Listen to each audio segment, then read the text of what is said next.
देखिए बाबू आगे यहाँ देख लीजिए, हम आपको बाबू रिप्रेजेंटेशन ऑफ कॉम्प्लेक्स नंबर बताए थे, उसमें पहला एक फॉर्म बताए थे ज्योमेट्रिकल फॉर्म। तो ज्योमेट्रिकल फॉर्म में क्या करते थे, किस तरह का कॉम्प्लेक्स फिगर बनाते थे, और ये रियल पार्ट के लॉग एक्स लेते थे, इमेजिनरी पार्ट के लॉग वाई, ये कॉम्प्लेक्स नंबर यहाँ पर आता था एक्स प्लस आई वाई। ये बाबू ज्योमेट्रिकल फॉर्म था। लेकिन उसी में बाबू हम आपको लिखवाए थे कि हम किसी भी कॉम्प्लेक्स नंबर को पोलर फॉर्म में भी रिप्रेजेंट कर सकते हैं, या यूलर फॉर्म या वेक्टोरियल फॉर्म, माने सब कॉम्प्लेक्स नंबर रहेगा, लेकिन रिप्रेजेंट करने का तरीका क्या होता है बाबू, अलग अलग हो जाता है। जैसे हम मान लेते हैं सेम आदमी है, लेकिन अभी हम मान लेते हैं कोई टीचर ग्रुप में रिप्रेजेंट किए हुए हैं, ठीक है ना, और मान लेते हैं कि आप हम साधु का ड्रेस पहन करके आते हैं, ठीक है ना, साधु वाला कमांडो में लाके यहाँ तक आयु लड़का के, तो आदमी तो हम वही हैं, लेकिन मेरा रूप क्या हो गया, रूप खाली बदल गया, माने मेरा फॉर्म चेंज हो गया। फिर मान लेते हैं कि हम आला वाला लड़का के आ जाए, व्हाइट कोट पहन के आला लड़का के आ जाए, तो हम आदमी वही हैं, डॉक्टर के रूप में आ गए।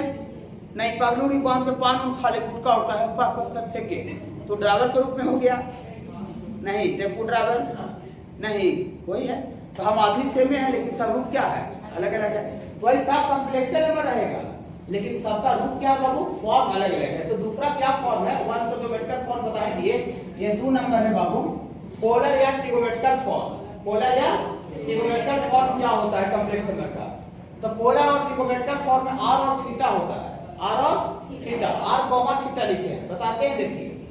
Any non zero complex number, मतलब जीरो नहीं रहना चाहिए, can be Z can be represented in the form of, ये देखिए are into cos theta plus I sin theta, r into cos theta plus I sin theta। बोलिए अरे यार ये कॉम्प्लेक्स नंबर है सर, हाँ ये कॉम्प्लेक्स नंबर बता रहे, घबराइएगा नहीं।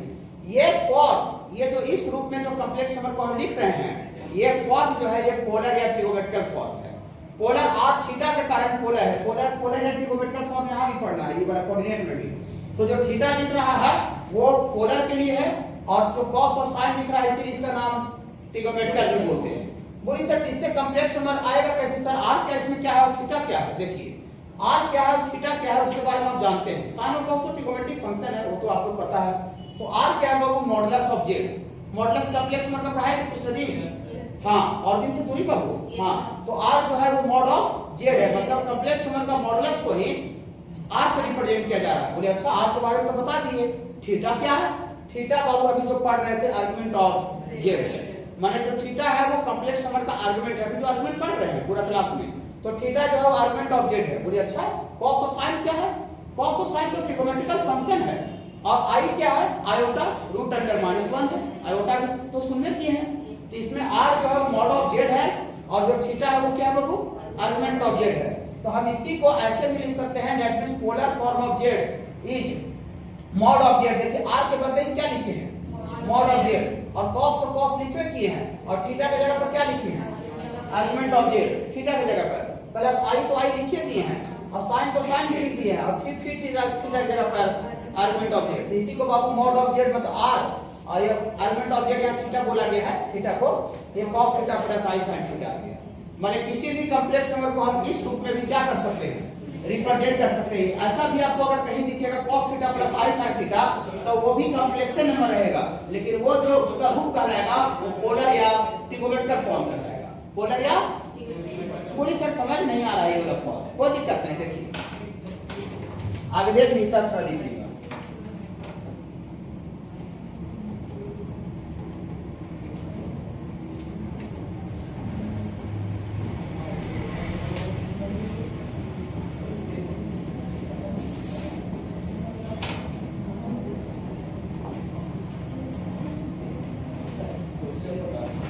हाँ हाँ हाँ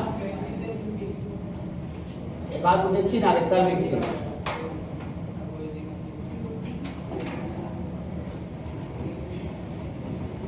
देखिए right the following complex number in polar form.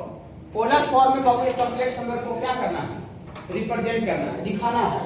माने ये 1 माइनस आई रूट 3 है, 1 माइनस आई रूट 3, ये कॉम्प्लेक्स नंबर x प्लस आई वाई रूप में है, माने जो स्टैंडर्ड जो फॉर्म होता है x प्लस आई वाई उस रूप में है, लेकिन इसका खाली रूप को क्या कर देना है, चेंज कर देना है, चेंज करके पोलर रूप में ला देना है, पोलर रूप। तो पोलर रूप में देखिए दो चीज है, एक मॉडुलस ऑफ जेड है जिसको r बोलते हैं, और एक थीटा आर्गुमेंट ऑफ जेड है।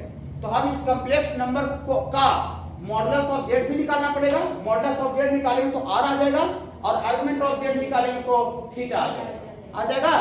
तो चलिए मॉड ऑफ जेड आगे निकालिए इसका। हाँ 1 नंबर का मॉड ऑफ जेड पढ़ाया। मॉड ऑफ जेड थोड़ा गुनगुनाइएगा। रूट अंडर रियल का square plus imaginary part minus √3 का स्क्वायर। ये पढ़ाया बाबू पिछले दिन वीडियो में डाल दिए हैं।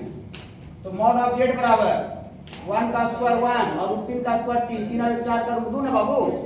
मतलब मॉडुलस ऑफ जेड इसका बाबू 2 आ गया। ओके हाँ अब इसका आर्गुमेंट ऑफ जेड निकालिए।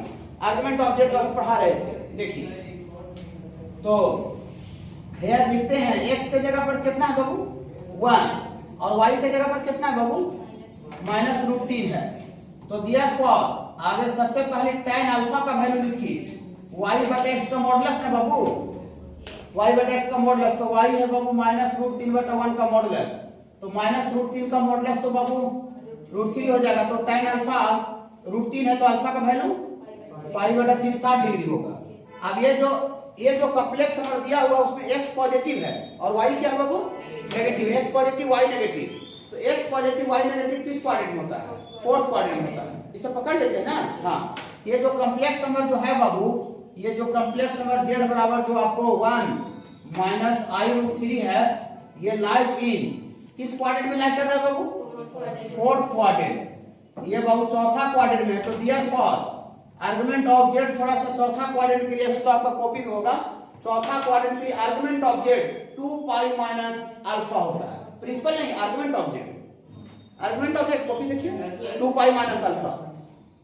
हाँ देखिए तो आर्गुमेंट ऑफ जेड कितना होगा बाबू 2π माइनस अल्फा। तो यहाँ से 2π और माइनस अल्फा तो अल्फा की जगह पर π/3 हो जाएगा बाबू। यहाँ 3 दूना 6 और 6 में से दिया 5/3 आर्गुमेंट ऑफ जेड आ गया। आर्गुमेंट ऑफ जेड ये समझ में आया 2π माइनस अल्फा 4th क्वाड्रेंट के लिए। थर्ड में रहता तो पाई प्लस अल्फा लिखते, सेकंड में रहता तो पाई माइनस अल्फा लिखते, फर्स्ट में रहता तो थीटा इक्वल टू अल्फा लिखते। अभी तुरंत बताए हैं। तो आर्गुमेंट ऑफ जेड भी आ गया और मॉडुलस भी आ गया। आ गया बोली सकते इसका पोलर रूप आया नहीं आएगा। देखिए अब आएगा therefore polar form of Z बराबर यहां से लिख भी देते हैं थोड़ा सा r into cos theta plus I sine theta. r यहां पर क्या है बाबू r आपको मॉड ऑफ जेड को बोला गया है। तो मॉड ऑफ जेड कितना निकालेंगे बाबू 2 और इतना इंटू कॉस थीटा। थीटा आपका आर्गुमेंट ऑफ जेड है तो 5π/3 plus I into sine theta. Sine theta theta कितना बाबू थीटा आपका है बाबू आपका 5π/3। ये r into cos theta plus I sine theta. बोलिएगा सर अगर वो रूप अगर दिया रहे उसको हम सिंप्लीफाई करेंगे तो ओरिजिनल आ जाएगा सर। ओरिजिनल जो कंप्लेक्स नंबर है देख लेते हैं। देखिए बस